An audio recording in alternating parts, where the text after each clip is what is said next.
Queridos irmãos e irmãs, a paz do Senhor Jesus, amém? Glórias a Deus, é um motivo de muita honra e alegria estar aqui hoje com esta oportunidade, juntamente com os irmãos, reunidos em um só propósito, que é adorar, engrandecer, glorificar e exaltar o nome do nosso Senhor, porque somente Ele é digno de honra, glória, louvor e adoração. Convido os irmãos a abrir as vossas Bíblias, Evangelho de Jesus, segundo escreveu o apóstolo João, capítulo 14, verso de número 3. Enquanto você procura na tua Bíblia, quero aqui me apresentar para os irmãos. Meu nome é Diego Oliveira, congrego na Igreja Evangélica Missão Shekinah, localizado no bairro Marcílio de Noronha, em Viana.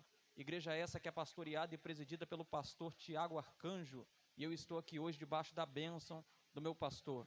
Quero aqui nesta oportunidade louvar a Deus pela vida do pastor presidente, pastor Atamir, é isso? Altamir Firmino, Deus seja louvado pela tua vida, pastor, é uma honra estar conhecendo o Senhor, amém? Juntamente com o vice, o primeiro vice, Deus seja louvado, Elielto, Deus seja louvado pela tua vida. Quero louvar a Deus pela vida do pastor local Juliano, Deus seja louvado pela tua vida, pastor, amém? É uma honra estar conhecendo o Senhor. Também ao pastor Ivan, que nos fez o convite, Deus seja louvado. Ao pastor ali que eu conheço há muito tempo, um amigo, Caio Andres, Deus seja louvado, é um grande pregador, irmãos. Deus seja louvado pela tua vida, meu irmão, amém? Uma honra te rever, tá bom? E os demais pastores, obreiros que estão na minha retaguarda, Deus seja louvado pela vida de cada um dos irmãos. Quero louvar a Deus também pela vida do pastor Gilvânio, Deus seja louvado. Tive a oportunidade de estar pregando na igreja dele há um tempo atrás, Deus seja louvado, amém? Também não posso esquecer de louvar a Deus pela vida da minha digníssima esposa, Deus seja louvado pela tua vida, meu amor. Amém? Glórias a Deus. Os demais irmãos, membros, visitantes, pastores que estão dentro desta casa, Deus seja louvado pela vida de cada um de vocês. Se eu esqueci de falar de alguém, peço aos irmãos que me perdoem em nome de Jesus. Amém? Glórias a Deus.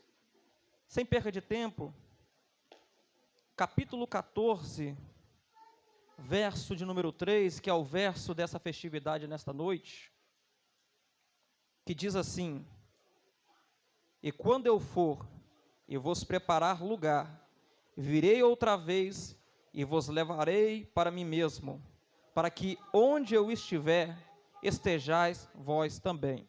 Os irmãos podem se assentar, glorificando e exaltando o nome santo do Senhor Jesus.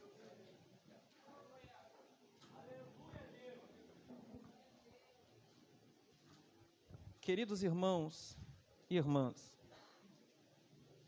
confesso para vocês que é com muito temor e tremor que eu estou aqui com esta oportunidade, assumindo esta tribuna para estar trazendo uma mensagem aos corações dos irmãos.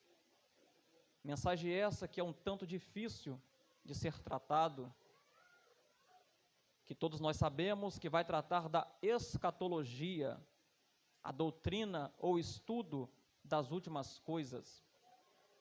E este texto, na qual foi passado, para mim está trazendo uma mensagem nesta noite, é um texto que vemos a maior promessa em toda a Bíblia, já prometida por Jesus. Eu vou repetir isso daqui. Esse texto que eu acabei de ler, é um texto que vemos a maior promessa que existe em toda a Bíblia, na qual o próprio Jesus prometeu voltar para levar um povo selecionado, lavado e remido para morar eternamente com Ele lá na eternidade. Por que esta é a maior promessa? Porque ainda tem uma outra promessa. E qual promessa foi essa? A promessa que diz respeito sobre a vinda de Jesus. E todos nós que entendemos de Bíblia, a primeira promessa, quem fez o prenúncio profético da mesma, não foi um profeta. Quem fez o prenúncio profético da mesma foi o próprio Deus.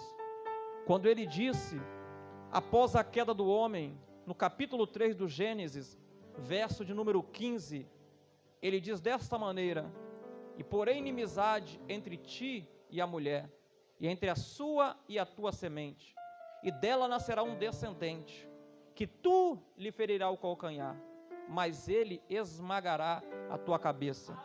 lá em Gênesis, capítulo 3, verso 15, já vemos a escatologia bíblica. Porque, como eu disse para vocês, a escatologia é uma palavra que vem do grego escartos, que significa estudo das últimas coisas. Então, o que nós vemos lá em Gênesis? O próprio Deus dizendo acerca do Filho que viria, para trazer uma solução para toda a humanidade. Por causa da queda do homem, a queda culminou com a entrada da morte na raça humana. Só que Deus, em sua multiforme sabedoria, creio eu, sem medo de errar e com total certeza que em sua presciência, Ele já tinha arquitetado desde a eternidade um plano salvífico, através do Filho dele, Jesus. Tanto que Ele anuncia que Ele viria. E em toda a Bíblia vamos ver profetas dizendo acerca da vinda deste que viria, na qual o primeiro profeta da Bíblia, que não foi o homem, mas sim o próprio Deus, profetizou que ele viria. E aconteceu o que Deus prometeu. No capítulo 1 de Mateus, vamos ver o nascimento deste menino. Este menino nasce, só que no nascimento dele não foi fácil. Ele já nasceu correndo um risco iminente de morte.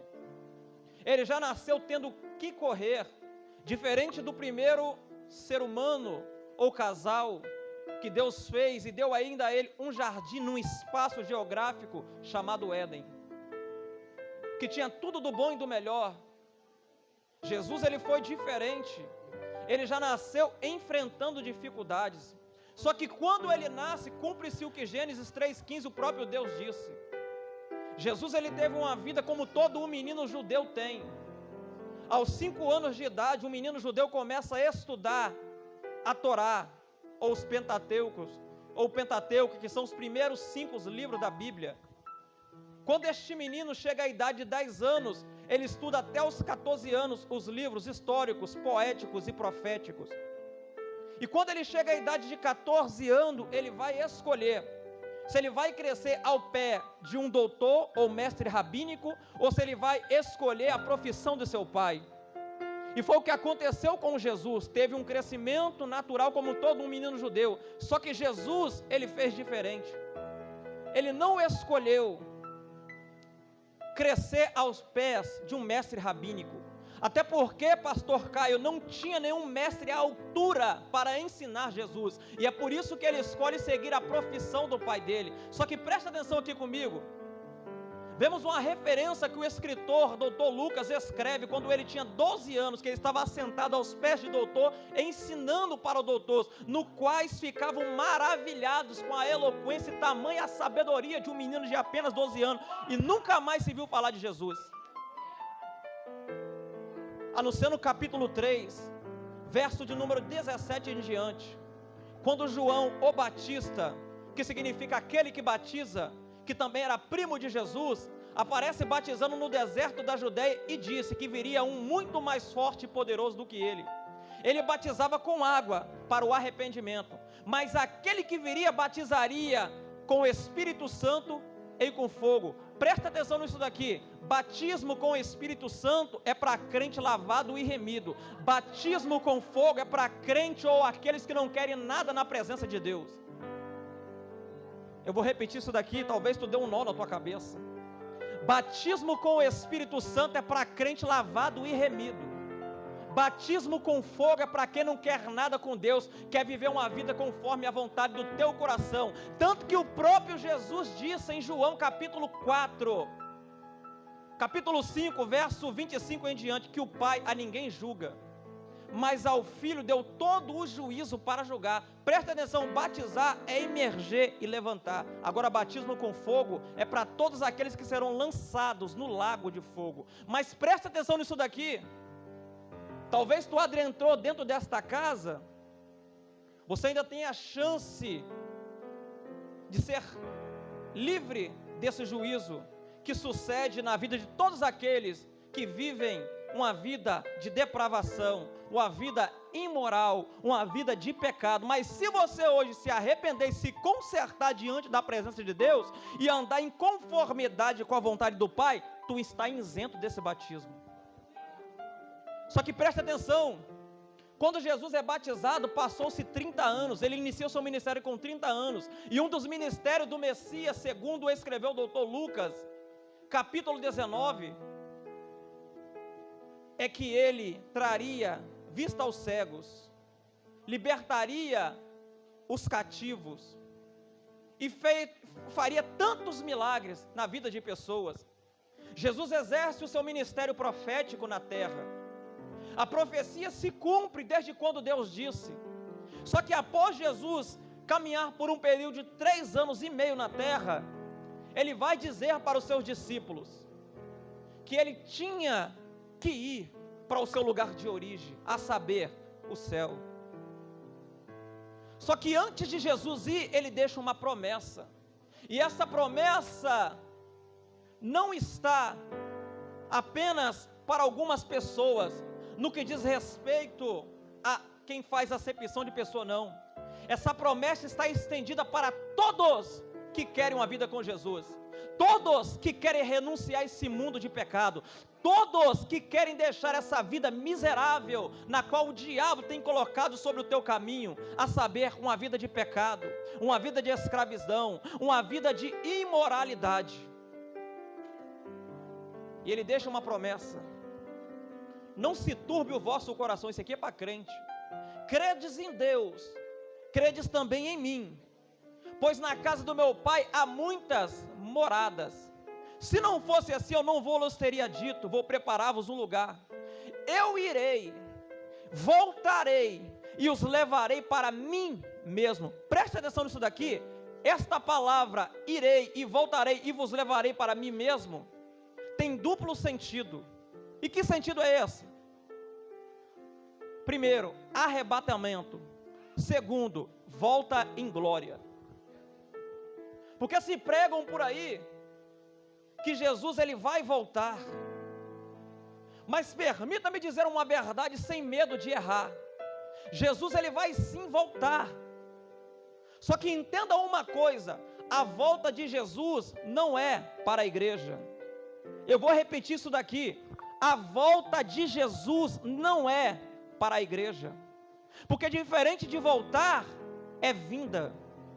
Porque voltar diz respeito a tu sair de um ponto específico, fazer uma volta e retornar ao mesmo lugar. Só que vinda é totalmente diferente. Vinda diz respeito a tu ir a um destino específico. Jesus ele já veio. Só que agora o que nós esperamos é o arrebatamento. Porque a vinda em glória é totalmente diferente. Só que Jesus ele disse que teria sinais que antecedem a sua volta. No sermão escatológico, no capítulo 24, na qual escreveu Mateus, Jesus ele vai dizer qual é os sinais. Que viria guerras, que viria tantas coisas, mortandade. Só que ele diz algo que era para nós ficar atentos. E este algo é que quando sucedesse o florescimento da figueira, é sinal que ele estava mais perto do que nós imaginamos.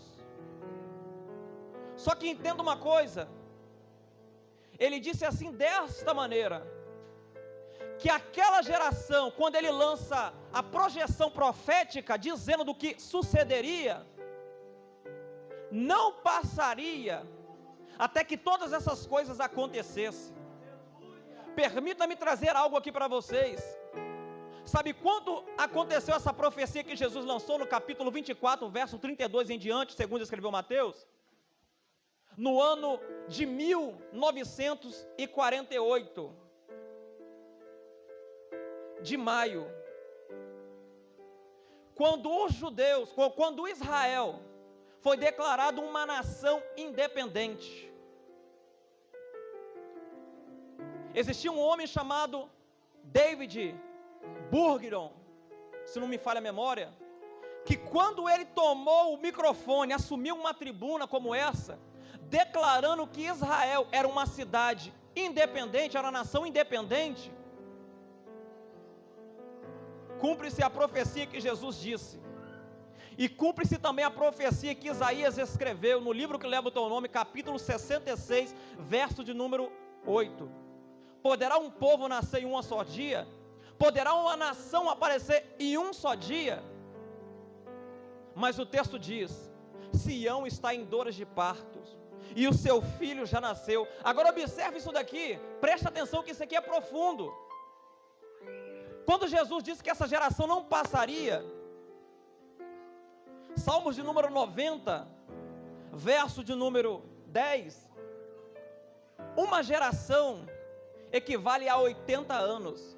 O florescimento da figueira aconteceu há 75 anos.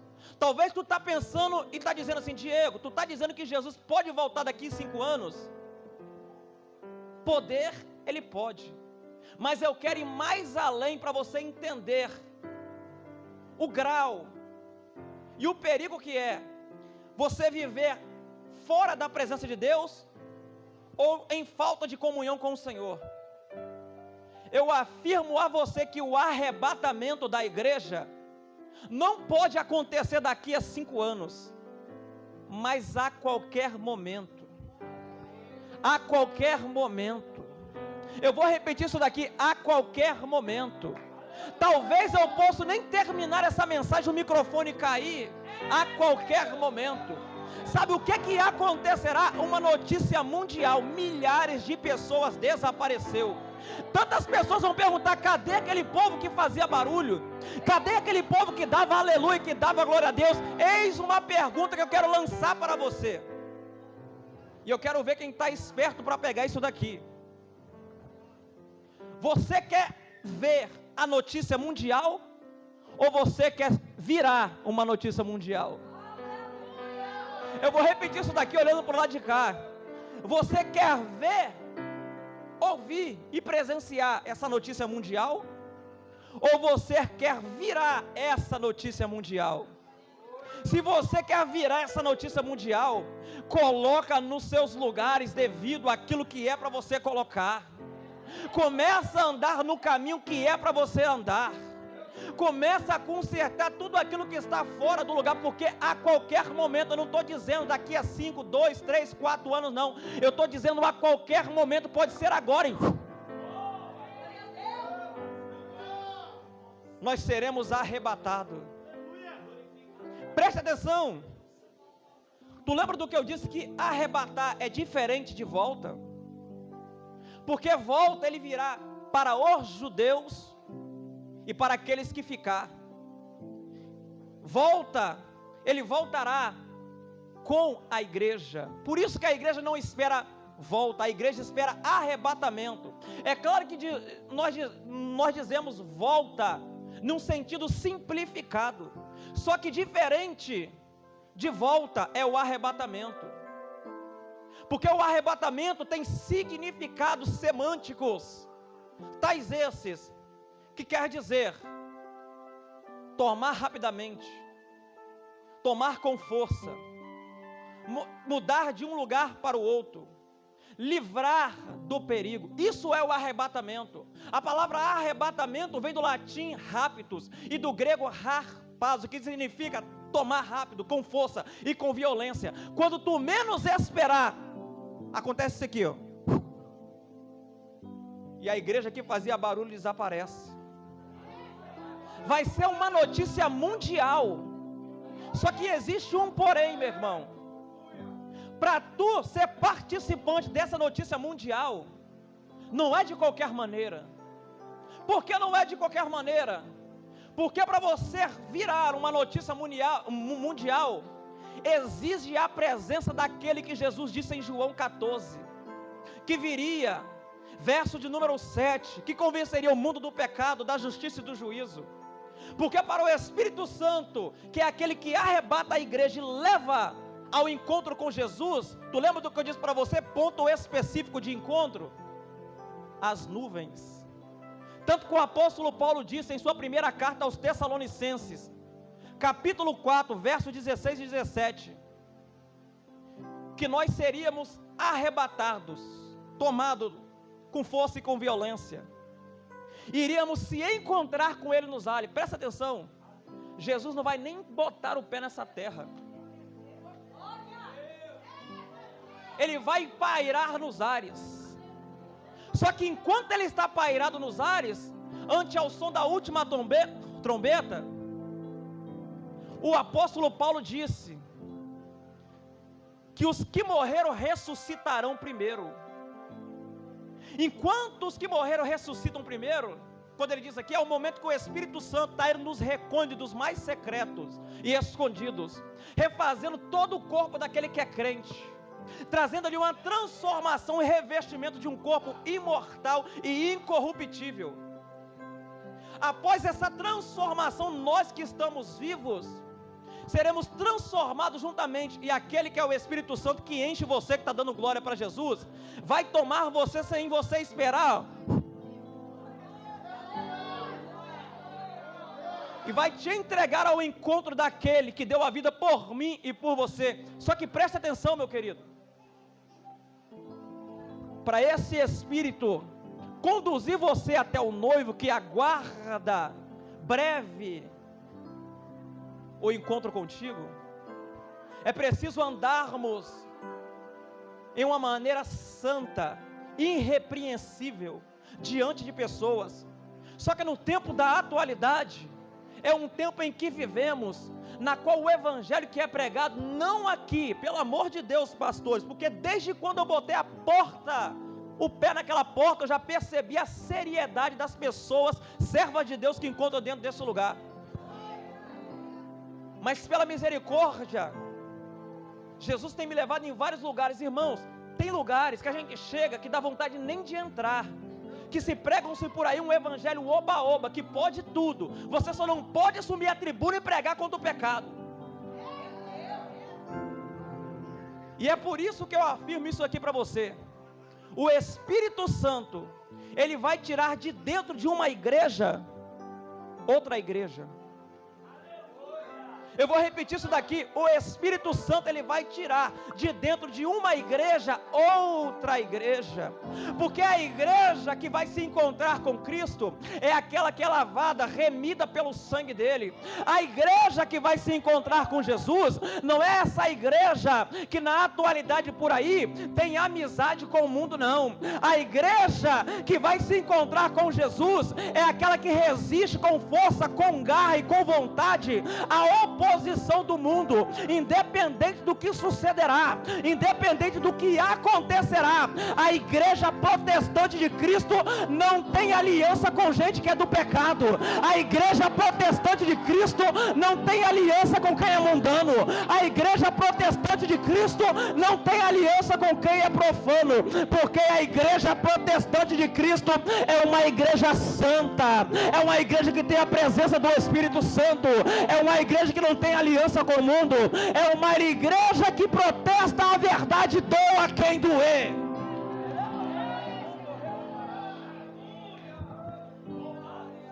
A promessa não é para todos, no sentido literal.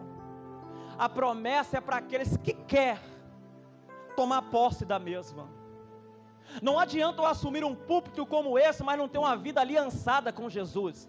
Não adianta eu assumir uma tribuna como essa, pregar, mas não ter uma vida aliançada com o Senhor Jesus. Eu vou estender para o lado de lá. Não adianta tu adentrar dentro de uma casa como essa, ouvir uma palavra, cultuar ao Senhor, mas depois deste culto, começar a ver o que não é para ver, começar a conversar o que não é para conversar, começar a se envolver com o que não é para se envolver. Pelo amor de Deus, eu vou dizer uma verdade aqui num vocabulário rasgado. Está na hora de nós, servos de Jesus, que queremos a verdade, que queremos uma aliança com Cristo, tomarmos vergonha na cara e protestarmos essa fé. Não tem essa de crente ter aliança com o mundano, não. Não tem essa de crente querer se aliançar com o mundo, não. O crente é diferente. O crente faz a diferença. O crente influencia. O crente não influencia as pessoas a fazer o errado, mas influencia as pessoas a largar o que é de errado para vir para a presença de Jesus.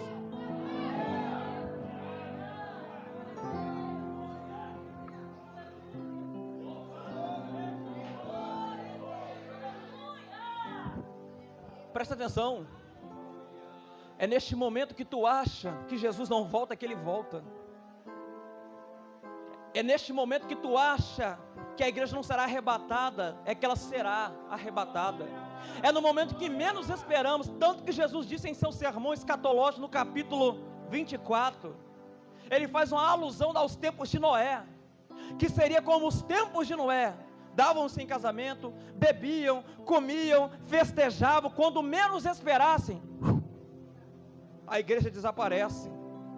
Só que para você estar sendo participante desse rapto, desse tomar com força e com violência, desse mover de um lugar para o outro, tu tem que andar no caminho da verdade e a vida, que é Jesus Cristo, porque Ele mesmo disse em João 14, verso 6, a parte A, eu sou o caminho. Não adianta, meu querido irmão e minha querida irmã, nós queremos andarmos no caminho que conduz para a vida eterna, mas também querer dar um passinho no caminho que conduz para a morte. O sábio Salomão já disse, há caminhos que para o homem parecem ser direito, mas o fim dele é a morte. Só que o caminho da verdade e a vida só tem um fim. O fim deste caminho da verdade e a vida, que é Jesus, é morada eterna, mansões celestiais, vida eterna. E quem continua trilhando esse caminho até o final, tu tem um bônus a receber, que é morar no céu.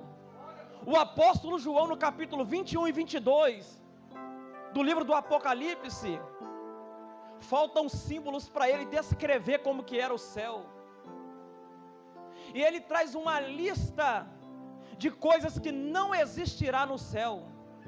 Uma delas, morte; outra, choro; outra, tristeza; outra, dor; outra, noite. Porque a glória de Deus ilumina de tal maneira o lugar que não existirá mais noite. Só que para você ser participante desta promessa, que está reservadinha para você, Deus não está preparando, não, já está pronto, já está te esperando. Tu tem que andar na posição que Deus quer que ele ande, irmão. Tu tem que viver em conformidade à vontade dele. Não adianta estar na igreja, o pastor não ver, mas aquele que tem os olhos com chamas de fogo, que é onipresente e onisciente, ele vê o que muitos irmãos fazem nas recâmaras secretas. Talvez penso assim, é só hoje. Só que entenda uma coisa, é nessa de só hoje, ou por um momento, é que a trombeta soa. Eu vou dizer uma verdade aqui sem medo de errar: não existe sinais que antecedem o arrebatamento, porque o arrebatamento ele é iminente. O que é iminente? Algo que acontecerá a qualquer momento. Existem sinais que antecedem a volta. Um dos maiores, o florescimento da figueira, quando Israel foi declarado uma nação independente. Agora tu presta atenção nisso daqui. Se a volta de Jesus, a volta no sentido de voltar em glória com a igreja, está mais próximo do que nós imaginamos, imagina o arrebatamento, irmão. Por que eu digo isso daqui? Porque se o arrebatamento acontece agora, e o Espírito Santo, na hora que vir te raptar e encontrar você vazio da presença dele, isto é, faltando lugar para ele habitar, porque ele tem que habitar em você em sua plenitude. Não adianta o Espírito habitar em um certo ponto, porque tem muita gente que pregam por aí, fulano é cheio. Aí tem muitos que pegam um microfone, assumem uma tribuna como essa, começam a profetizar, seja cheio. Para você ser cheio do Espírito Santo, não é só ilimitação de falácia, não é só ilimitação de eu impor as mãos e falar seja cheio, não. Para nós crentes sermos cheios do Espírito Santo, exige de nós relacionamento com Ele. O que é relacionamento? É tu ter um vínculo estreito com Ele. E quando tu tem um vínculo estreito com Ele, o ódio some, Ele preenche. A maldade some, Ele preenche o espaço. A ganância some, Ele preenche o espaço, porque Ele quer preencher nós de tal maneira, em sua plenitude, para quando a trombeta soar, Ele só fazer isso aqui e te levar embora. Só que entenda uma coisa, esse Espírito que hoje habita dentro de nós, quando tocar a última trombeta diz respeito à convocação do povo de Deus, porque nos tempos de Israel a trombeta soava para reunir o povo, só que nos tempos da igreja a trombeta soará para o Espírito Santo reunir a igreja de Cristo e levar para encontrar com Ele nas nuvens. Só que eu vou dizer algo aqui para você entender a importância do Espírito. Nos tempos do Antigo Testamento, esse Espírito, ele estava na terra, tanto que desde o início ele pairava.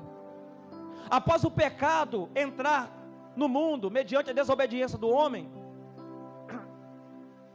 Deus disse em Gênesis 6:3, que Ele não contenderia para sempre com o homem, o Espírito dele não contenderia, que este era a carne, o Espírito retornou. É aí então que em todo o Antigo Testamento vamos ver a expressão, e o Espírito do Senhor se apossou. Só que entenda uma coisa, eu vou dizer isso daqui, irmão, com pesar eu digo isso, a geração que nós estamos vivendo é a pior geração.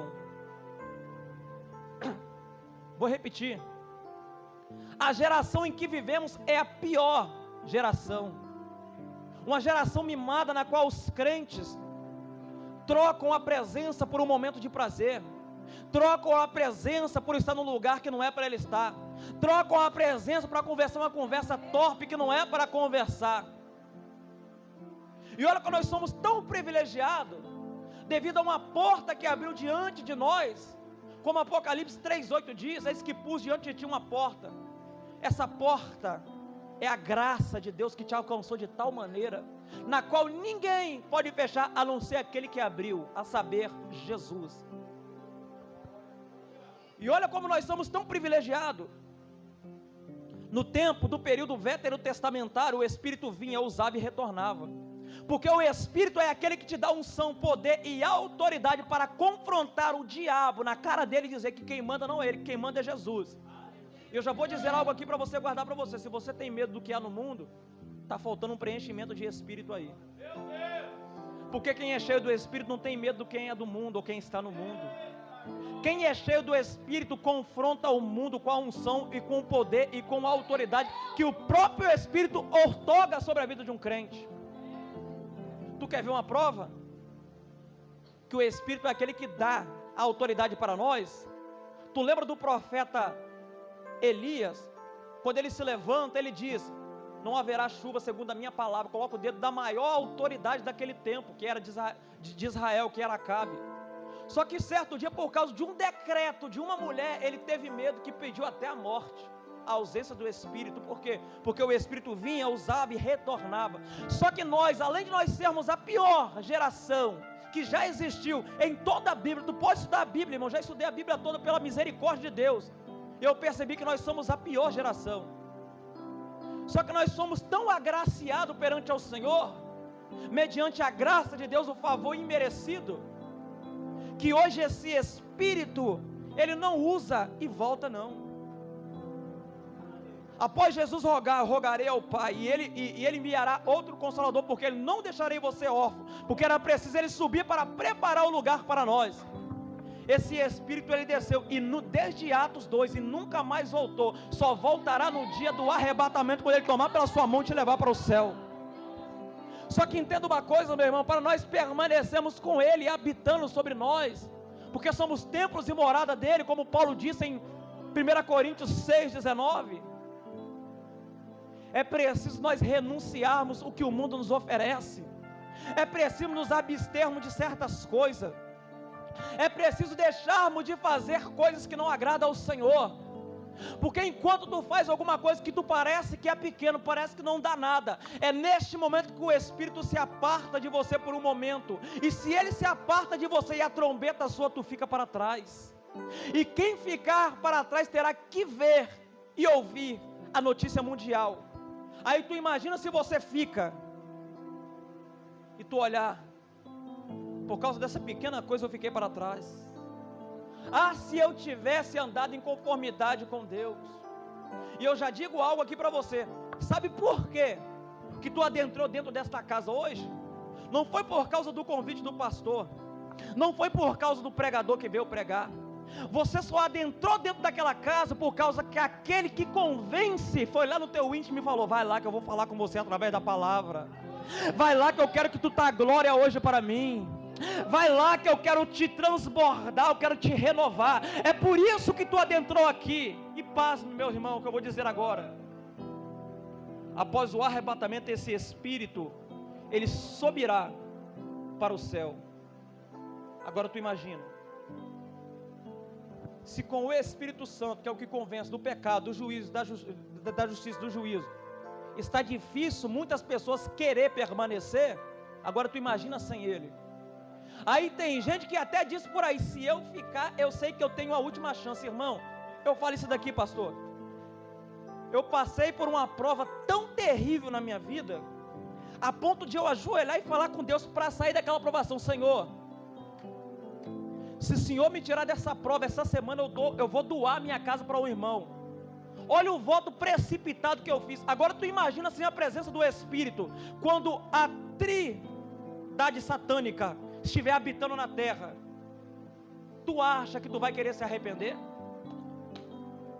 Tu acha que tu vai querer se consertar? Porque o ser humano, quando ele entra no sufoco, irmão, ele faz de tudo para sair daquela tribulação. Só que a Bíblia diz que nunca houve, nunca haverá dias tão terríveis no planeta Terra para aqueles que ficaram, não para a igreja. Porque a igreja vai desaparecer daqui, irmão. A igreja não vai ficar aqui não. Tu lembra um dos sentidos semânticos que eu disse para você? Que um é livrar do perigo, o arrebatamento. Livra você do perigo que vai suceder para todos aqueles que não professaram a sua fé em Jesus, que não aceitaram o mesmo como Salvador da tua vida. Se eu fosse você, após uma mensagem como essa, eu tomaria essa decisão o mais rápido possível e se consertava na presença de Deus, voltava para os caminhos do Senhor. Porque tem gente que pensa: eu sou usado, Deus usa, mas entenda uma coisa: dom é concedida pelo Espírito mediante a tua busca, renúncia. Só que preenchimento requer de você continuar na posição. Elepandarai, alamando recandarai. Não adianta só queremos estar na presença, mas não queremos renunciar. Não adianta queremos servir a Jesus, mas também querer servir ao diabo. Não adianta queremos estar aqui numa igreja como essa, mas depois estar lá no celular, conversando que não é para conversar, mandando mensagem que não é para mandar, falando que não é para falar. Não adianta, meu irmão. Você tem que se consertar e se abster dessas coisas. Deus está falando com pessoas aqui nessa noite, e do jeito que Ele está falando ao meu coração, eu vou rasgar o verbo aqui e vou dizer: saia da prostituição, saia da fofoca, da fornicação, saia dos caminhos tortuosos que não agradam ao nosso Senhor. Porque tem gente que não está vendo, o ser humano não vê, mas aquele que é espiritual, que é onipresente, que tem os olhos como chama de fogo, está vendo o que você tem feito no oculto. Mas só que ele não te condena por isso. Ele só vai te condenar se você não quiser se arrepender, se você quiser permanecer na prática. Mas hoje Ele te chama pelo teu nome: vem que eu quero te perdoar, vem que eu quero te renovar, vem que eu quero te transformar. Retorna para onde você nunca deveria ter saído, porque a qualquer momento, meu filho, a qualquer momento, minha filha, o Pai vai dar a ordem e a trombeta vai soar, e você está correndo um risco sério de ficar para trás e perder a oportunidade, o privilégio que a igreja lavada e remida do Senhor Jesus Cristo terá, que é de se encontrar com Ele nos ares.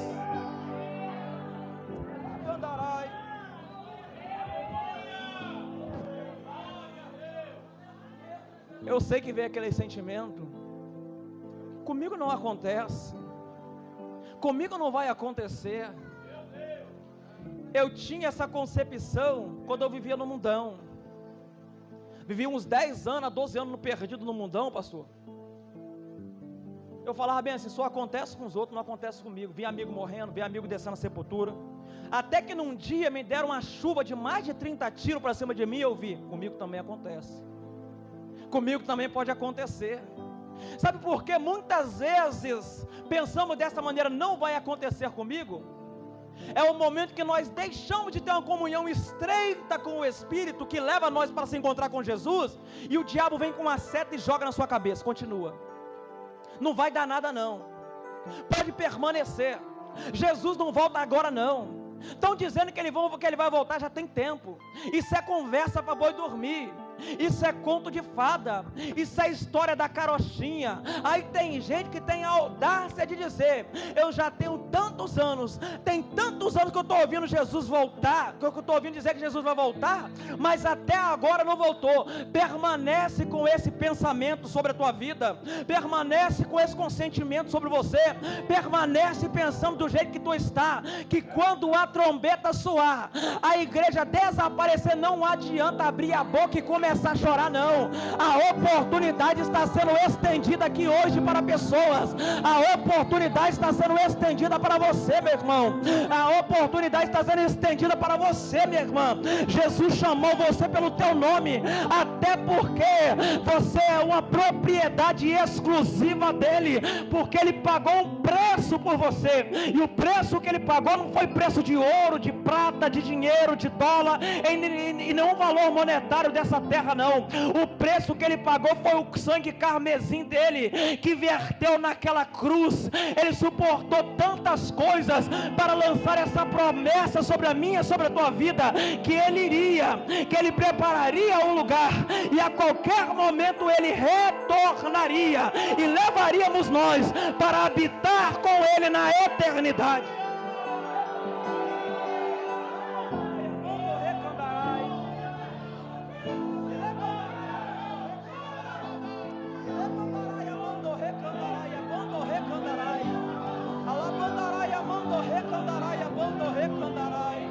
Só que tem pessoas que adentrou aqui dentro hoje, talvez desacreditado, achando assim, não tem mais jeito.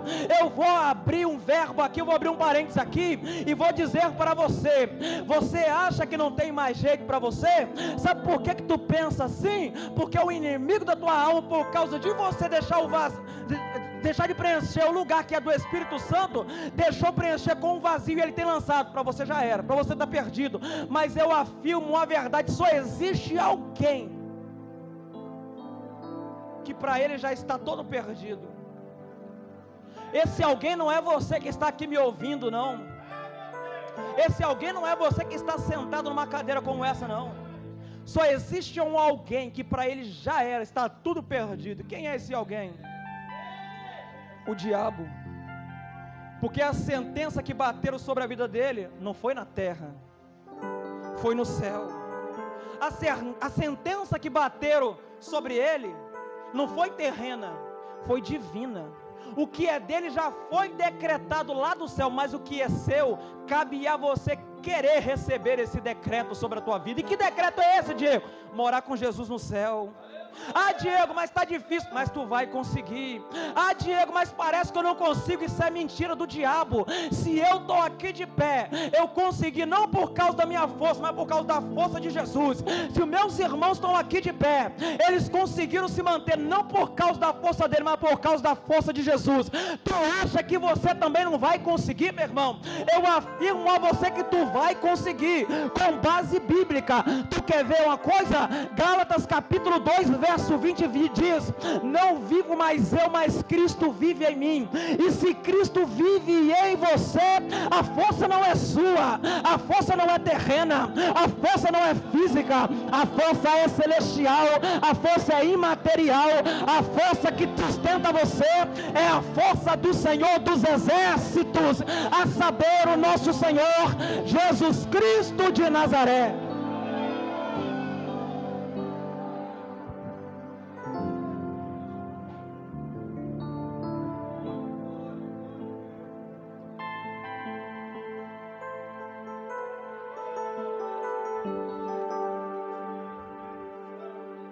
Presta atenção.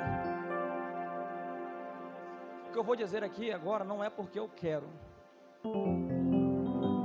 até porque eu não gosto, mas não desprezando esse porquê de não gostar, é algo particular entre eu O que é que eu vou dizer? Tu está vendo esse jovem pregando aqui hoje sobre o arrebatamento da igreja? Pregando uma mensagem escatológica. Talvez quem não conhece deve olhar e dizer: nasceu no berço evangélico. Não existe esse negócio de nascer no berço evangélico, não. Ah, cresceu vendo o pai na igreja. Cresci nada, cresci vendo meu pai batendo, espancando minha mãe. Ah, mas andou um tempo. Só depois que eu aceitei Jesus. A minha vida toda praticamente foi perdida lá no mundão. Lamaçal do pecado, tráfico de drogas. Só que certo dia eu decidi a deixar de ser escravo e passar a ser livre. Porque tem muita gente, pastor Caio, que pensa que liberdade é poder ir e vir. Liberdade é poder ir aonde quer. Isso não é liberdade não, irmão, para quem está no mundo. A verdadeira liberdade é você poder fazer o que não é do agrado de Deus, só que tu está tão liberto que tu não sente mais vontade de fazer o que é do desagrado do Senhor. Isso sim que é liberdade.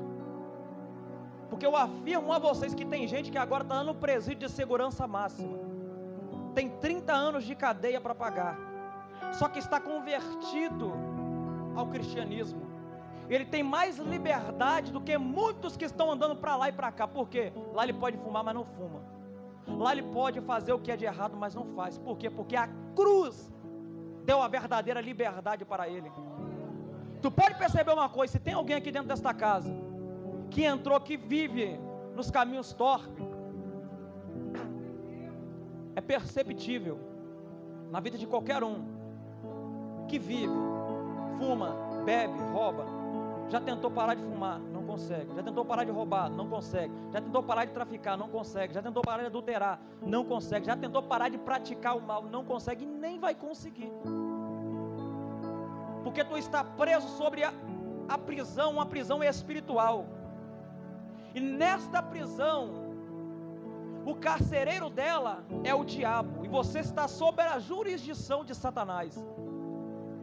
É por isso que eu acho incrível quando vemos um criminoso por aí, a sociedade lança na cadeia para ver se muda. Eu afirmo a vocês, eu fui lançado lá 4 vezes quando eu vivia no mundão. A cadeia não deu jeito em mim, pelo contrário, saí pior. Quando é um usuário, um alcoólatra, lança numa clínica de recuperação. Dá 1, 2 meses, pula o muro e vai embora, porque não consegue resistir à vontade de beber, de fumar, de cheirar. Porque o que a sociedade busca não é dessa terra. Ou melhor, a cura para a humanidade não vem dessa terra, sim lá do céu. É por isso, meu irmão, que só há uma libertação sincera, concreta e verdadeira quando aquele que roubava, matava, destruía, traficava, fazia tantas coisas ruins, se entrega para Jesus. Aí que a sociedade vai abrir a boca, igual abre a boca lá no meu bairro, e fala bem assim: quem diria? Eu vi esse camarada passando de moto para lá e para cá. Hoje ele anda com a Bíblia e viajando o Brasil afora, dizendo que Jesus liberta, transforma, salva e ainda acrescenta um bônus sobre a nossa vida, sem nós merecer. Leva nós para morar com Ele lá no céu.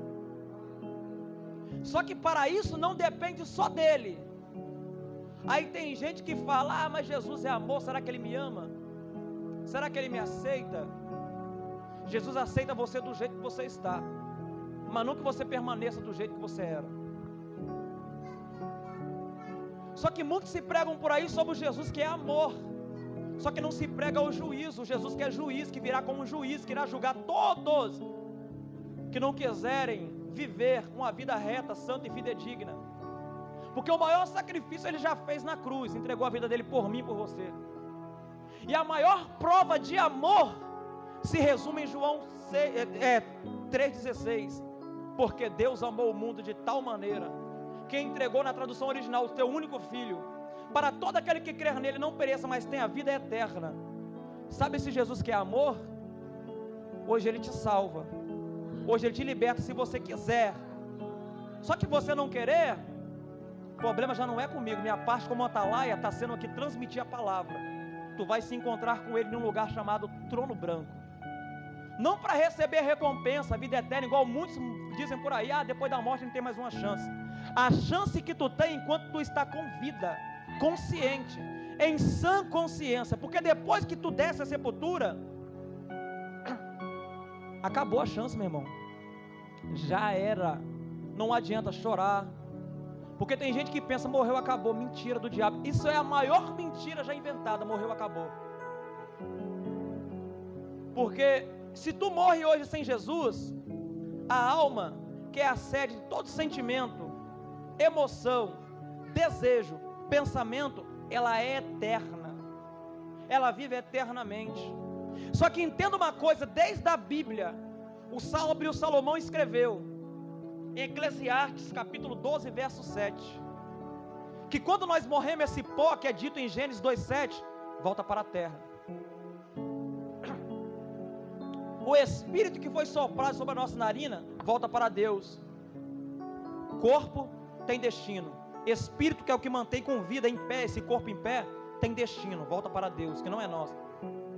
Só que Deus é tão bom, que Ele deu em suas mãos o direito de escolha, para onde irá a tua alma. Certo dia eu fui numa igreja,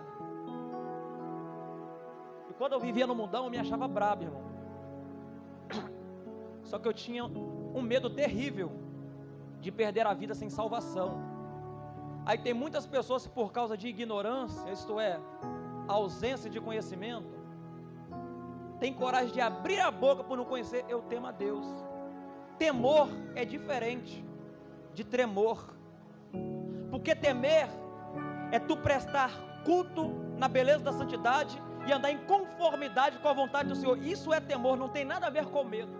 Agora, tremor é quando tu sabe a consequência da vida que tu vive, que trará para você.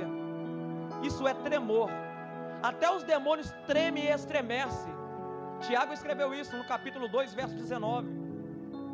E certo dia nesta igreja eu falei bem assim, vou lá, ouvi uma palavra, irmão, eu senti um sentimento que eu nunca tinha sentido antes, porque eu era como muitos irmãos que não servem a Jesus, vem numa igreja, onde tu vê homem cheio do poder de Deus, até o tutano, fica observando que é o mais usado, e quando acaba, vai lá, ora por mim para ver se eu recebo uma revelação, volta regozijado para casa, porque recebeu uma revelação. Mas sabe o que me deixa triste?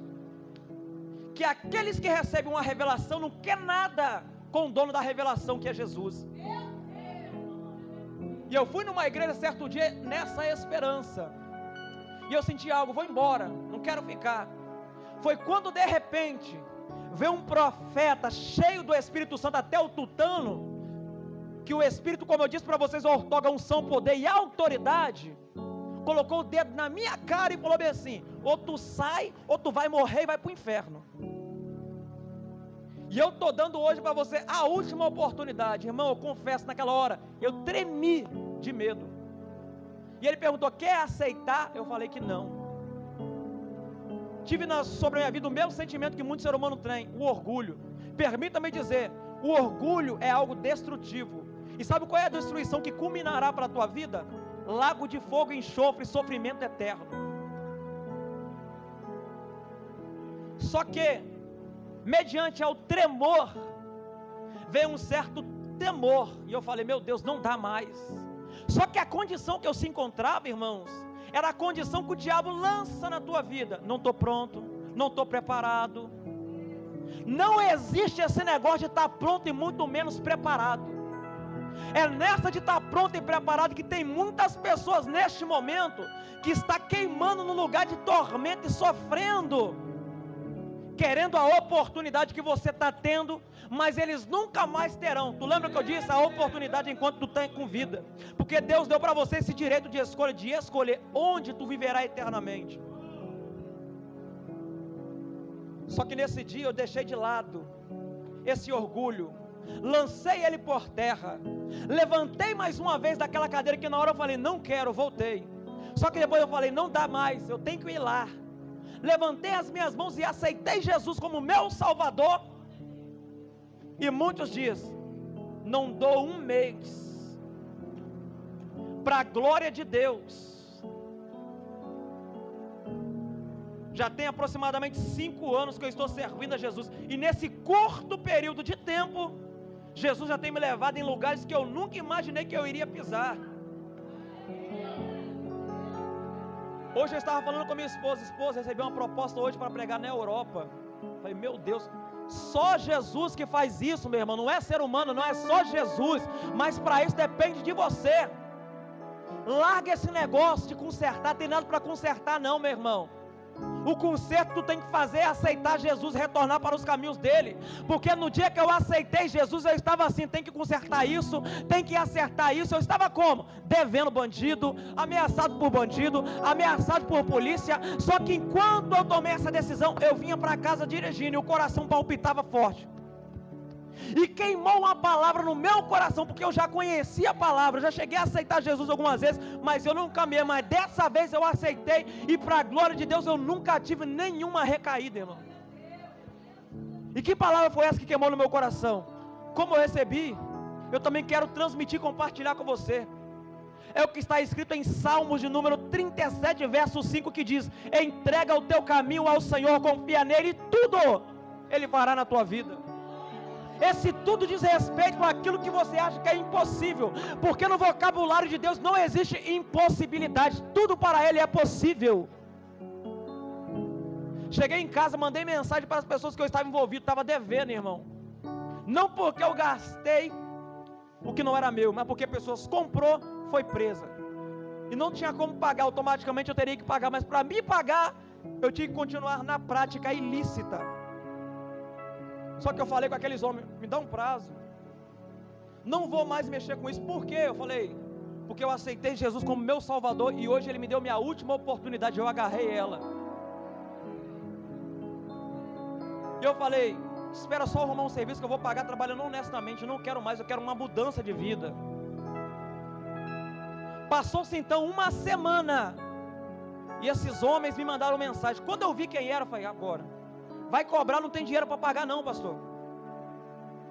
E eles falaram comigo, quer isso mesmo para a tua vida, jovem? Eu falei, eu quero sim. Então tem algo para dizer. Eu pensei, vai cobrar, e eu não tenho dinheiro ainda, nem sequer um emprego eu arrumei ainda para trabalhar e pagar. Mas as palavras dele não foi a que eu pensava que ele ia dizer, dá conta do meu dinheiro, senão eu vou mandar te matar. Foi não. A palavra que eles disseram para mim foi essa: a dívida que tu tinha conosco está perdoada, sua dívida agora é com ele.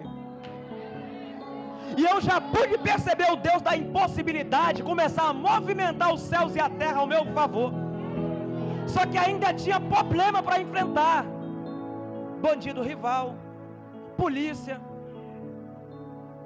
Os bandidos mandavam mensagem, rapaz, quando eu pegar você, eu vou descarregar pelo menos 30 na tua cara. Os polícias invadiam a minha casa e diziam, Diego, quando eu pegar você aqui sozinho, eu vou desaparecer com você, tu nunca mais verás sua esposa. Tu dá sorte que todas as vezes que eu encontro com você, sua esposa está junto contigo. Companheiro, irmão, está desde lá do mundo. Só que após eu aceitar Jesus, os homens que diziam, eu vou matar você, eu vou acabar com você, hoje em dia, de vez em quando eu me deparo com uma mensagem de um que dizia ser inimigo, dizendo, Diego, vem pregar a palavra de Deus aqui para nós. Diego, eu quero ouvir você pregando a palavra. E nisso é perceptível o que o sábio Salomão escreveu: quando os caminhos do homem é agradável diante do Senhor, faz com que os seus inimigos tenham paz com ele. Tu quer mais prova ainda para mim finalizar?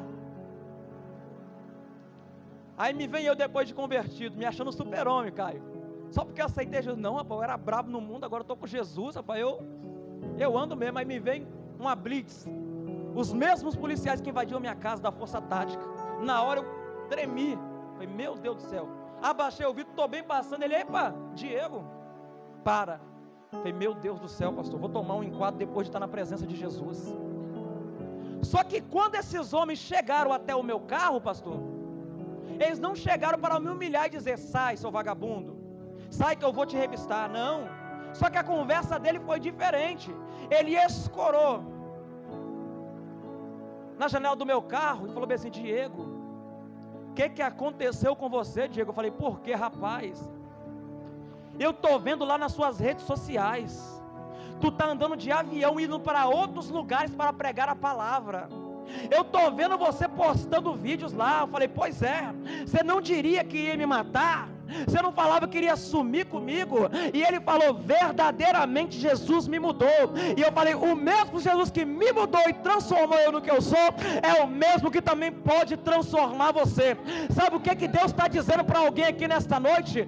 Os mesmos que falou para você, tu não vai dar em nada, tu vai morrer no tráfico, tu não passa de onde tu está, é os mesmos que terão que ver e reconhecer que Deus é com você, que Deus está com você, que Deus está sobre você, que Deus usa você. É o mesmo que terá que confessar e dizer, verdadeiramente Jesus transformou, verdadeiramente Jesus mudou ele, verdadeiramente Jesus é na vida dele. Mas esse mesmo Jesus que fez isso comigo, ele tem poder de fazer mais ainda na tua vida. E eu já vou dizer uma verdade para você que entrou aqui: eu não aceito Jesus fazer na tua vida o mesmo que ele fez na minha, mas eu profetizo para a glória do santo e poderoso nome dele, que ele fará mais ainda na tua, para honrar, engrandecer, glorificar e exaltar o santo e poderoso nome.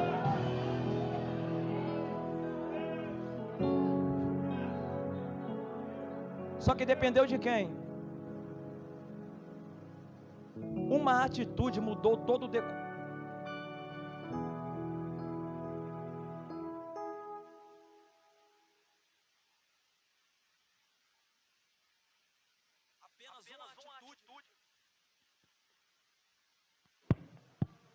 Glória a Deus. Apenas uma atitude mudou todo o rumo da vida que eu vivia outrora. Só que esta atitude você também pode tomar ela agora, neste momento. E eu quero fazer uma pergunta que não quer calar. Cadê a primeira vida que quer tomar essa atitude agora? E se entregar para Jesus como teu Salvador? Eu te pergunto em nome do Pai. A qualquer momento a trombeta soa e Ele vai levar você